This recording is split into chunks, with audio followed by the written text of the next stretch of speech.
Sooner or later, God'll cut you down. Sooner or later, God'll cut you down.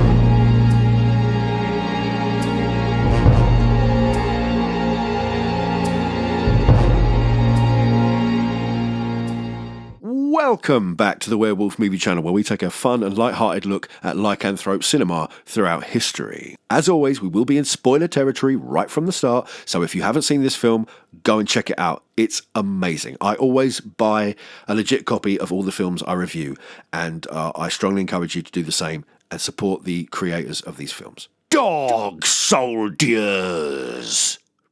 Dog soldiers! De chien soldats! Cani soldati! This hero fucking dog soldier! This is an amazing film. First feature film written and directed by Neil Marshall, who then immediately went on to give us one of my favourite horror movies ever, the testicle-freezingly terrifying, all-female action horror flick, The Descent. This is a slice of fried gold. It's not appropriate to cover on here because it's got less werewolves in it than an episode of Thomas the Tank Engine, but I really love The Descent and I highly, highly recommend it. Go and check it out if you can. A rare example of low-budget UK independent werewolf cinema done right. It's not perfect. Like every film, it has its flaws here and there, and the low-budget edges show, but I really feel that the whole is greater than the sum of its parts. The end result still towers above the average independent werewolf flick, despite containing all of the usual red flags. Normally, when you cross the Venn diagram of filming in the woods, a low-budget independent movie, and werewolves, you get the perfect combination for, but with a tight script, solid practical effects, and nigh-on perfect casting, Marshall and Co. pull it off with style. After a fairly brief werewolf attack scene that establishes an important MacGuffin for later in the film, the silver knife, we're introduced to our central character, Cooper, as played by Kevin McKidd. At the time, I'd only seen McKidd in Trainspotting, and I remember being struck by his understated leading man potential. He's still going strong, including a 14-year stint in Grey's Anatomy. Good for you, sir. Cooper is a hardened soldier, auditioning for a spot in a covert special operations unit led by the villain of the piece, Ryan, played by the always excellent Liam Cunningham. I always find Cunningham a powerful and charismatic presence, and he puts in a great performance in this one as the man you love to hate. I just want to give a shout out to something new at time of recording that Liam Cunningham appears in. It's called Impact Winter by Travis Beacham, a kind of post-apocalyptic vampire affair. It's actually a radio play dramatisation with a full cast and audio effects, rather than a traditional audiobook, and I'm really enjoying it. Go and check it out in Audible. Great work to all involved. Superb stuff. When Cooper refuses to shoot an innocent dog point blank without a good reason, the cold-hearted Ryan tells him, "You failed yourself," and shoots the dog anyway. Now, the idea of a professional soldier, let alone someone auditioning for a hardcore special forces unit, being unwilling to shoot a dog is fucking hilarious. But there's a nice symmetry at play here, as later on a dog will save his bacon. Cooper and Ryan are quickly and simply defined as the other's moral opposite. As we find out later, if Cooper had been successful in joining Ryan's special squad, he would have been torn apart along with them, so it's probably quite a good job he didn't. We are then introduced to the squad that we will follow through this panacea of werewolfian fuckery, led by His Lord and Majesty, the single most effortlessly charismatic man in England, Sean Pertwee. Hallelujah.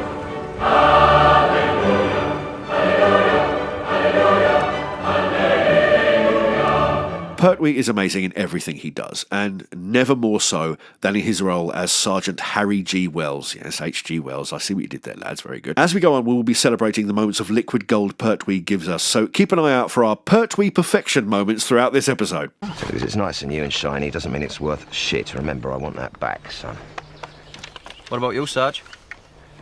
Well, I'll count, won't I? Wells is the heart and soul and the backbone of the squad, and in his lads, you see the opposite of Ryan's assembly of faceless, silent disposables. Our squad is a close-knit, chaotic, rowdy family full of individual quirks. We have Thomas Lockyer as the cool-headed and philosophical Bruce, Darren Morfitt as the fast-talking and fast-moving Spoon, Chris Robson as the football-obsessed strongman Joe, and Leslie Simpson as the retiring junior member of the squad, Terry. I was rewatching this with a friend, and when we got to the 5th solid minute of Joe bitching about missing the World Cup, she said, what's he going to do if he ever goes to war? It's like, no, sorry, Sarge, I can't be shipped off that week. England are playing France, which is quite a fair point, isn't it? Often the character introductions in these kind of stories can be cursory at best and a dry rehash of cliches at worst. But little moments like them whistling together or talking honestly together about their fears work nicely here because the cast are all pros and there are almost no wasted lines in the portion of the script. Every line communicates something about character. I'm not personally the easiest sell for blokey content, right? In soldier movies, things like that. I'm not a blokey guy. I don't drink beer. I don't go to pubs. I don't watch football. I'm not even a massive racist with a baseless lingering nostalgia for the horrors of colonialism and a total inability to smack Rupert Murdoch's dick out of my mouth. So I'm barely even a proper Englishman at all. But Dog Soldiers proves that a good cast and a good story are universally appealing, and I have enormous affection for this film. In behind-the-scenes footage, more than one of the actors described the experience of the film as an ego-free and pleasant experience. And I think that level of behind-the-scenes camaraderie shows in the finished product. I believe these guys are a family unit that care about each other's well-being. In the course of their exercise, the squad run into a dismembered cow, and we get another moment of Pertwee Perfection. These aren't entry wounds. More like teeth marks. You saying, Cooper? What he's saying, Terry, is it died of natural causes, mate. Oh, it's amazing. They decide to track the beast trail, and it leads them to a ruined camp full of slaughtered Special Forces operatives.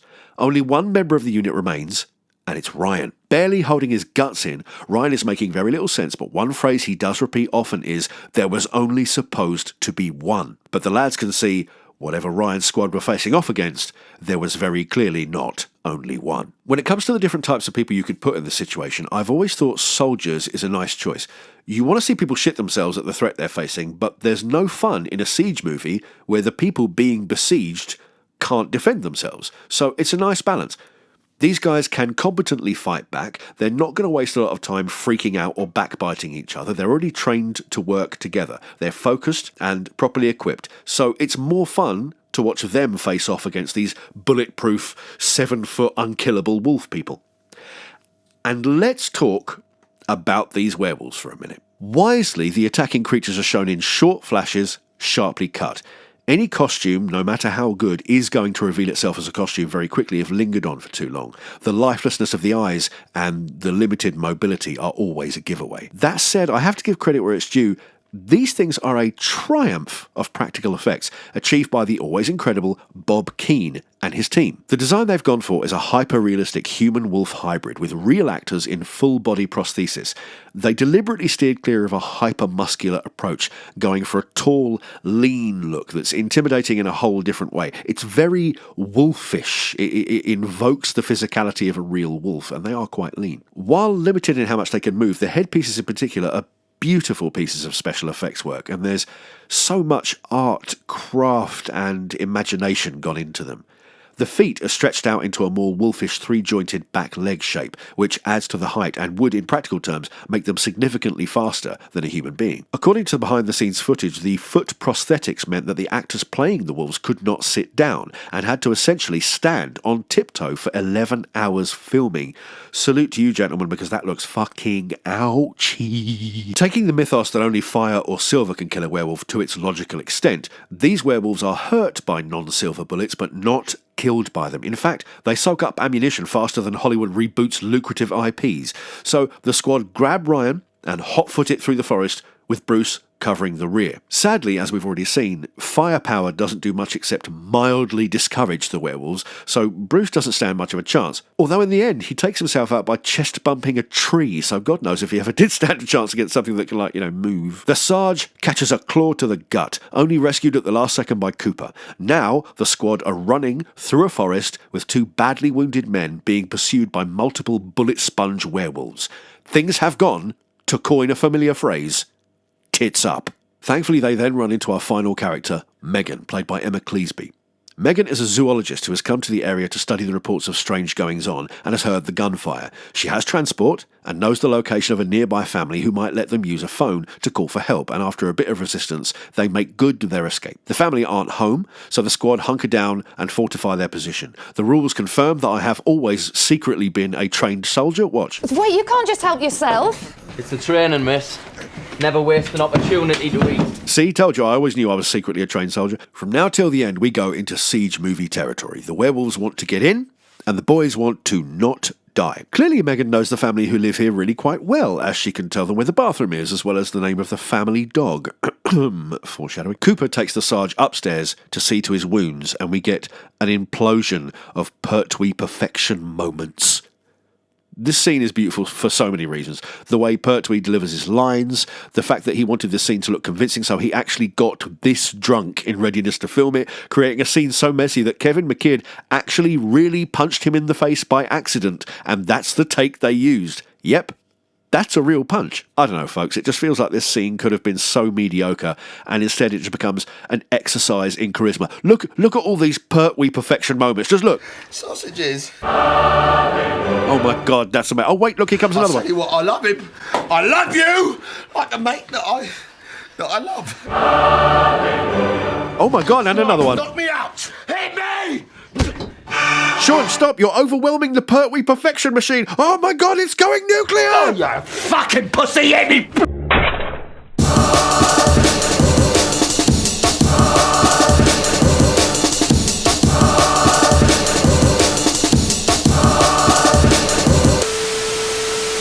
Right, sorry, got it under control. That's just what great actors do, I suppose.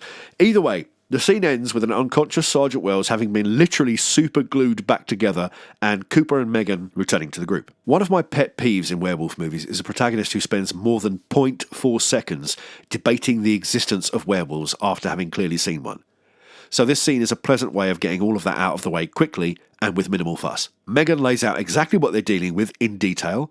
Joe has the standard, "Are you having a laugh?" reaction. Spoon solidifies his place as probably the best character in this film by having absolutely no problem with the concept at all. He's like, what? Makes perfect sense to me.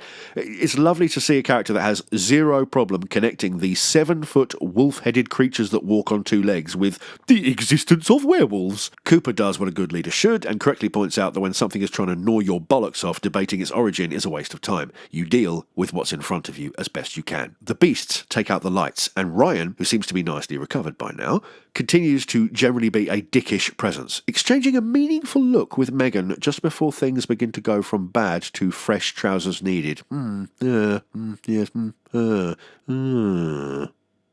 werewolves move from poking at the group's defences to full-on siege. Blood and bullets fly as the lads do their level best to keep the rampaging beasties at bay, and Cooper realises he can hear noise from upstairs. The Sarge! Sean Pertwee is in danger! Fly to him, my angels! Hallelujah! Thankfully, after some struggle, they defeat the attacking creatures with the plus to awesomeness all movies get when the sacred Pertwee returns to the scene. Just when it looks like the latest wave has been beaten back, Terry effects an emergency exit from the scene like yoink, and a diminished Sergeant Wells hands command of the squad over to Cooper. With bitter irony, it's Ryan who points out that his first act of leadership has to be accepting Terry's fate and not going to rescue him. From then on, it is a pretty grim affair. They try and interrogate an increasingly shady Ryan. He reveals that Megan was seconded to the original werewolf hunting unit all along, and then he wolfs out and escapes. The Sarge is back on his feet, but it's clear he's going the same way as Ryan, and probably sooner rather than later. They try to gain access to a second vehicle, but the wolves have already gotten inside, and they mince Joe into a fine paste. They try and blow up the barn, assuming the wolves are inside and using it as a home base, but Megan has already let them in the back door. As pretty much anyone who's watching closely will have already noticed by now, Megan has been deliberately shady from the start. And the reason she isn't in the photo of the family is that she took it. There's even a nice bit of foreshadowing when Terry gets dragged out of the window and Megan is left with blood, quite literally, on her hands. The wolves are inside, and they attack. Spoon is separated from Cooper and Wells, who escape upstairs. After putting in a truly amazing show in his own defence, Spoon goes down on an amazing line. I hope I give you the shits, you fucking wimp. This man has balls of solid steel. R.I.P. Spoon, you will be missed. The werewolves hack and slash their way through the house until the Sarge and Cooper find themselves inside a wardrobe and kick their way through to the ground floor. With his first transformation already surging inside him, Sergeant Wells sacrifices himself to save Cooper and blows the entire house to smithereens. All together now. Hallelujah.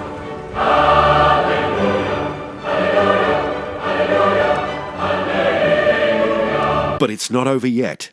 In the cellar of the house, Cooper finds the bodies of the backpackers from the opening of the film, as well as a fair few others, and waiting for him amongst them is the transformed figure of Ryan, still with the sword through his chest. This is a lovely symmetrical narrative tie-off as it finishes the story by pitting Cooper against his initial antagonist. And just as it looks like Ryan is going to finish him off, Cooper is saved by a member of the species he insisted on sparing, the little doggy. Very satisfying and nicely thought out conclusion. Satisfying though it is, if you think about it for any amount of time, the plot raises a lot of questions. It's clear that what we have here is a fully functioning werewolf family pack that are completely happy to be eating tourists and have incorporated this into their family routine. People have, after all, been going missing for long enough for it to become an urban legend, and apparently, according to Megan, the family has lived here for centuries. If they're just rampaging out of control everywhere all the time and hanging half-eaten bodies in their cellar, you've got to assume the local police spend most of their time in the pub getting pissed. Megan's story contradicts itself in several ways. You have to wonder what might have happened if she'd got her way. She says clearly that she thought the squad might have been, quote, her way out. But if she's already infected with lycanthropy, then what good would being geographically somewhere else do? She says that she came here looking to be one with nature. Well, I got what I wanted. But she also claims to be a member of this fucked up family, and even took the photo on the mantelpiece. So I always leave a bit confused as to what her story actually is. I've seen some analysis videos that claim she caught the werewolf infection from the broken glass when she cut her hand. But that doesn't fit with other things she says. How long has Megan actually been there? She's a zoologist, so her researching the stories makes sense. But her being seconded to Ryan's original werewolf capture squad wouldn't make sense unless she already had some pre-existing knowledge of the situation. If she knew about the family, and it was her job to keep Ryan's kill squad informed, then why does Ryan keep saying there was only supposed to be one? Did Megan tell him that? Why would she do that if escape from this horrible situation was her motivation? Come to think of it, if she wanted to escape, she had a fucking Jeep when her character was introduced. Why not she just drive away? Was she worried her own family would stop her trying to escape and kill her? And if she was a werewolf family member all along, how come she was able to remain in human form while the others wolfed out completely? It's a bit vague. But while the timeline maybe doesn't stand up to long-term scrutiny, the concept works beautifully as a setup for an action film. And the way the truth is passed out by Megan slowly over the course of the movie is an effective way of moving the narrative forward. Overall, I find this film incredibly charming and massively rewatchable. Neil Marshall made a good choice when he said, we're making a soldier movie with werewolves, not a werewolf movie with soldiers. And I feel like sticking to that ethos gave the film a strong, clean through line and a focus that other movies in the same genre often lack. All in all, I would heartily recommend it to any fans of werewolf movies. So if you've never seen it, sign up and treat yourself to a tour of duty with the Dog Soldiers. This is the Werewolf Movie Channel. I have been Greg Blackman. I hope you are all happy and well out there. Our first video on American Werewolf just hit 1,000 views. How cool is that? 1,000 views for a brand new channel. Please like and subscribe. Put algorithm boosting comment in the comments. Literally just type that. Type algorithm boosting comment. That's all you should do. Like, don't worry about it. If you want to help the channel out, here's my Twitter. Here's my Patreon. Stay safe out there. Look after each other. Come back on the 1st of next month where we'll be talking about another slice of werewolf cinema and, Aru and shit. Well, you can run on for a long time. Run on for a long time. Run on for a long time. Sooner or later, God'll cut you down. Sooner or later, God'll cut you down.